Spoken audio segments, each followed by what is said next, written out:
Hello student, logic coaching class में आपका स्वागत है। आज हम लोग समझने वाले हैं एसएससी के अंतर्गत आने वाले एसएससी सीजीएल के बारे में। इसके पिछले वीडियो में मैंने एसएससी सीएचएसएल, एसएससी एमटीएस और एसएससी के इतिहास के बारे में आपको बता दिया था कि एसएससी एक एग्ज़ाम कंडक्ट कराने वाला एक क्या है, आयोग है। तो ये मैंने आपको बता दिया था। अगर आप उस वीडियो को नहीं देख पाए होंगे तो जा करके उस वीडियो को देख सकते हैं। आज की वीडियो में हम लोग करियर गाइडेंस के अंतर्गत, गवर्नमेंट जॉब के अंतर्गत हम लोग एसएससी सीजीएल के बारे में जानेंगे। तो इसके बारे में बताने से पहले मैं आपको इसका फुल फॉर्म बताने जा रहा हूँ। एसएससी का फुल फॉर्म तो मैंने बता दिया था कि स्टाफ सिलेक्शन कमीशन होता है। यहाँ पे सीजीएल का फुल फॉर्म है कंबाइंड ग्रेजुएट लेवल।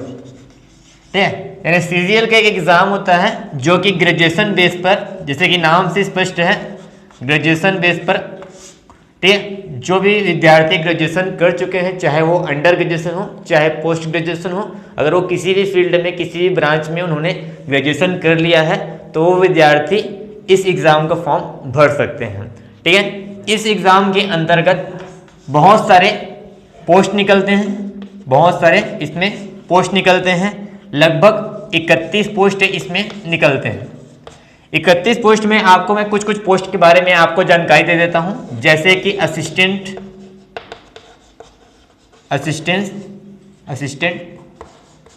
दूसरा है आपका ऑडिटर, तीसरा है आपका इंस्पेक्टर।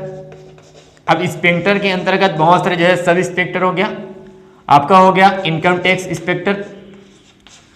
ऑडिटर में आपका हो जाएगा एएओ। ठीक है, इसी प्रकार बहुत से असिस्टेंट के पद पर इसमें क्या होते हैं, इसके एसएससी सीजीएल का एग्जाम होता है। ठीक है, याद रखिएगा कि ये ग्रेजुएशन बेस पे है। जो व्यक्ति किसी भी क्षेत्र में, किसी ब्रांच में अगर अंडर ग्रेजुएशन या फिर पोस्ट ग्रेजुएशन कर लिया है तो इसके एग्जाम का फॉर्म भर सकता है। इसमें एक क्राइटेरिया एक और है कि 12th में वो मैथ्स ब्रांच का होना चाहिए और उसमें आपका 60% मार्क्स होना चाहिए। ये इसका दूसरा क्राइटेरिया है। तीसरा क्राइटेरिया ये है कि जो व्यक्ति इसका फॉर्म भरना चाहते हैं उसका जो उम्र होना चाहिए वो 18 वर्ष से 27 वर्ष तक का होना चाहिए, तो वही व्यक्ति इसका एग्जाम फॉर्म भर सकते हैं। ये है इसका तीसरा क्राइटेरिया। अब मैं आपको बता दूं, इसके लिए कुछ एज लिमिट होती है जो कि मैंने बता दिया, 18 वर्ष से 31। फिर एज में छूट होता है, एज में छूट दी जाती है। जैसे कि ओबीसी के लिए इसमें छूट जो है वो 3 साल के लिए है, और आपके पास एसटी एससी के लिए जो छूट दिया गया है वो आपका 5 साल के लिए है। अगर वो हैंडीकैप्ड है, फिजिकल हैंडीकैप्ड है, ठीक है, तो उसके लिए 10 साल का इसमें एज में छूट दिया गया है। ठीक है, ये होती है। अब इसके फॉर्म भरने के लिए अब जब जाएंगे इसकी साइट पर तो आपको उसमें जो फीस पे करना पड़ेगा उसके बारे में आपको बताता हूँ। फीस ये रहेगी, फीस का जो स्ट्रक्चर रहेगा वो इस प्रकार से रहेगा कि अगर आप ओबीसी कैटेगरी के हो या फिर जनरल कैटेगरी के हो और अब बॉय हो तो उसके लिए आपको 100 रुपये की फीस आपको पे करना पड़ेगा, तभी आपका फॉर्म जो है एक्सेप्ट हो जाएगा। अगर आप गर्ल्स हो या फिर आप किस एसटी एससी के अंतर्गत आते हो, एसटी एससी, या फिर आप फिजिकल हैंडीकैप यानी विकलांग कैटेगरी के अंतर्गत आते हो, तो उसमें आपको कोई फीस नहीं देनी पड़ेगी। आपका जो फीस रहेगा वो नील रहेगा, कोई फीस देनी नहीं पड़ेगी। तो ये हो गया इसका फीस स्ट्रक्चर। अब मैं आपको बताऊं तो इसके एग्ज़ाम जो होंगे वो उसके चरण क्या क्या होते हैं, कितने स्टेप में इस एग्ज़ाम को दिलाया जाता है उसको बताता हूँ। तो इसका जो चरण होता है वो 4 चरणों में इसमें संपन्न होता है। 4 चरणों में इसके जो पहले चरण में आपके चरण नंबर 1 में आपका जो होता है वो सीबीटी एग्ज़ाम होता है। जैसे कि मैं आपको पिछले वीक आपके इसमें एग्ज़ाम में आपको बताया था कि जो पहला एग्ज़ाम जो एसएससी कंडक्ट कराता है वो पहला एग्ज़ाम आपका सीबीटी एग्ज़ाम ही होता है, जिसको हम लोग कंप्यूटर बेस्ड टेस्ट करते हैं, जो कि ऑनलाइन मोड में होता है। ठीक है, इस एग्ज़ाम में आपके पास 4 विषय होते हैं। पहला जो विषय हो जाएगा वो हो जाएगा आपका एप्टीट्यूड मतलब आपका गणित रहेगा। ठीक है, इसमें बहुत सारे सिलेबस आते हैं उसके बारे में बाद में आपको चर्चा कर दिया जाएगा। अब जो है दूसरा एग्जाम वो है आपका मेंटल एबिलिटी। मेंटल एबिलिटी यानी कि आपके पास रीजनिंग का इसमें सब्जेक्ट होता है।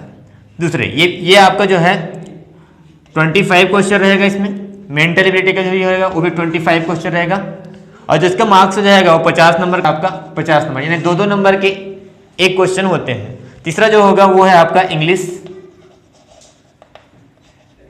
जिसमें ग्रामर्स वगैरह रहते हैं, पैसेज वगैरह रहते हैं। ये भी आपका 25 क्वेश्चन रहेगा 50 नंबर का।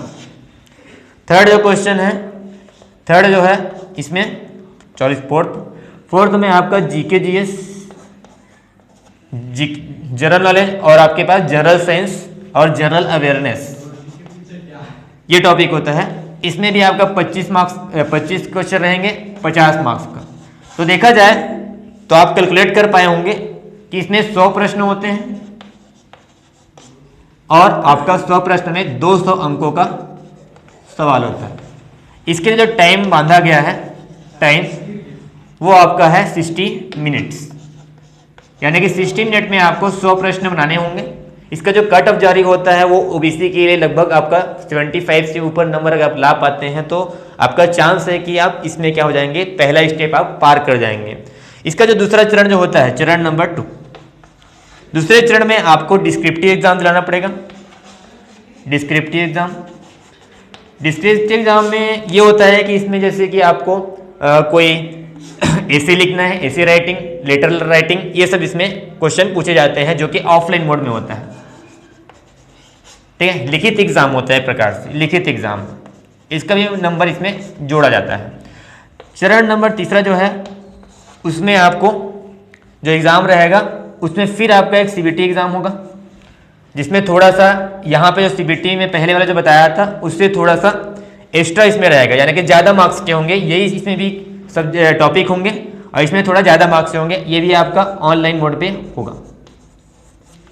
ठीक है, और जो चौथा चरण होगा, चरण नंबर 4, इस चरण में आपको कंप्यूटर टाइपिंग टेस्ट होगा। कंप्यूटर टेस्ट जिसमें आपके पास टाइपिंग टेस्ट और थोड़ा बेसिक नॉलेज आपको कंप्यूटर के बारे में पता होना चाहिए। तो इस प्रकार से इसमें 4 चरण होते हैं और आगे लास्ट में देखा जाए तो इसमें डॉक्यूमेंट वेरिफिकेशन की सहायता से फिर आपका चयन इसमें हो जाता है, जिस भी पोस्ट में आप इसमें अप्लाई करते हैं उसके हिसाब से। ठीक, आपका अगर मार्क्स ज़्यादा नंबर का आता है, आप थोड़ा टॉप में हैं, तो उसके हिसाब से आपको इनकम टैक्स ऑफिसर, ठीक है, इस पद पे आपको इसमें जॉब मिल सकते हैं। ठीक है, बड़े बड़े लेवल पे इसमें जॉब निकलते हैं। इसका जो आप सैलरी की बात किया जाए, सैलरी की बात, इसमें एक बात याद रखिएगा कि इसमें हम लोग कोई भी इसमें इंटरव्यू का कोई प्रोसेस नहीं होता है, तो इसमें इंटरव्यू से कोई दिक्कत नहीं होगा। इंटरव्यू का इसमें दिक्कत होता ही नहीं है। अब इसमें जो सैलरी की जो बात है, इसमें अगर मिनिमम सैलरी जो बताऊं, मिनिमम सैलरी वो होता है 26,000 पर मंथ, 26,000 पर मंथ, और जो मैक्सिमम जो सैलरी होता है वो 62,000 पर मंथ होता है। ठीक है, इस प्रकार से इसमें देखा जाए तो ग्रुप सी और ग्रुप डी के बेसिस पे इसमें आपके सैलरी को बांटा गया है। ग्रुप सी का जो सैलरी होता है वो थोड़ा ज़्यादा होते हैं, ग्रुप डी का जो सैलरी होता है वो थोड़ा सा इससे कम होता है आपके जॉब लोकेशन के हिसाब से। तो ये मैं आप लोगों को एसएससी सीजीएल के बारे में बहुत सारी जानकारी आपको दे दिया हूँ। अगर इसके फॉर्म आप डालते हैं, जो कि आपका नवंबर दिसंबर के महीने में इसका फॉर्म निकलता है, तो आप याद रखिएगा आप इसके ग्रेजुएशन आपका कंप्लीट हो और 12th में आपके मैथ्स में 60% मार्क्स होना जरूरी है। आपका जो उम्र होनी चाहिए वो 18 वर्ष से 27 वर्ष के अंतर्गत होना चाहिए। और आप में एक बात और होनी चाहिए कि आपकी अगर मैथ्स थोड़ा स्ट्रांग है तो आप इस फॉर्म को सही तरीके से मतलब भरेंगे तो आपको इसमें सफलता जरूर मिलेगी। आप इसकी तैयारी अगर करना चाहते हैं, आप income tax officer, auditor, assistant ये बनना चाहते हैं, तो एक बेस्ट ऑप्शन है, एक गवर्नमेंट जॉब है जो कि आपके सेंट्रल लेवल पे आपके एरिया में लगेगा इसका जॉब। ठीक है, इसकी सैलरी भी अच्छी खासी है। इसमें मैंने आपको फिर से स्ट्रक्चर ही बता दिया क्या क्या जॉब मिल सकती है। 31 तरीके के पोस्ट निकलते हैं, साथ ही साथ कितने चरणों में इसका एग्जाम होता है ये भी मैंने बता दिया। क्या एग्जाम में क्या क्या इसमें क्वेश्चंस आते हैं, क्या क्या इसका सिलेबस होता है, इसके बारे में बाद में डिस्कस करेंगे ही, लेकिन जितना जानकारी मैं दे सकता था उतना जानकारी आपको दे दिया। एसएससी की साइट में जा कर के आप इसमें आपका रजिस्ट्रेशन कर सकते हैं। एसएससी की जो साइट होती है वो होता है आपके पास ssc.nic.in, ये आपका क्या होता है, इसकी साइट का आपका एक वेब वो है, ठीक है, डोमेन है। तो इस प्रकार से हम लोगों ने एसएससी सीजीएल के बारे में जाना। अगर आपको यह वीडियो समझ में नहीं आया होगा तो आप इस वीडियो को रिवाइंड करके देख सकते हैं। अगले वीडियो में एसएससी के अंतर्गत और एग्जाम के बारे में हम लोग समझेंगे, जानेंगे। तो अगले वीडियो का इंतजार कीजिए। धन्यवाद।